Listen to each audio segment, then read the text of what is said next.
Hi friends, இந்த வீடியோவில் வந்து நம்ம என்ன பார்க்க போகிறோம்னா லீனியர் ரெக்ரெஷன் மாடலில் தான் அடுத்த பார்ட் 2 பார்க்க போகிறோம்.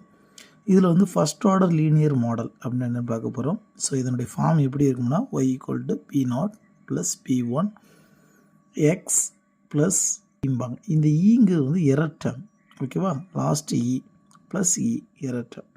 ஸோ y வந்து dependent variable, x independent variable, b0 வந்து இன்டர்செப்ட், b1 வந்து slope of the line, e வந்து எரர் வேரியபிள்.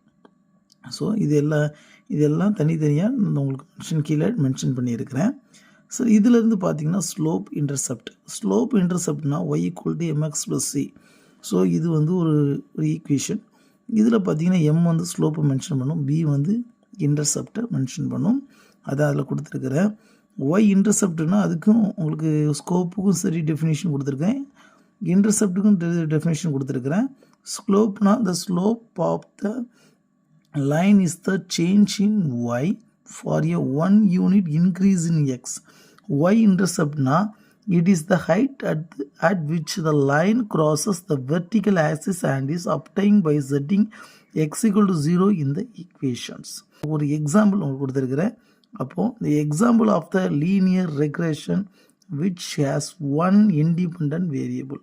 ஸோ இது ஒன் இண்டிபெண்ட் வேரியபிளாக இருக்கும்போது ஸோ அதனுடைய லீனியர் ரெக்ரெஷன் எப்படி இருக்கும், சிம்பிள் லீனியர் ரெக்ரெஷன் எப்படிங்கிறத ஒரு ஸ்லாட்டில் உங்களுக்கு நான் கொடுத்துருக்குறேன். புரிஞ்சிருக்குன்னு நினைக்கிறேன். அடுத்த வீடியோவில் நம்ம இன்னொரு பாட்டை பார்க்கலாம். தேங்க்யூ.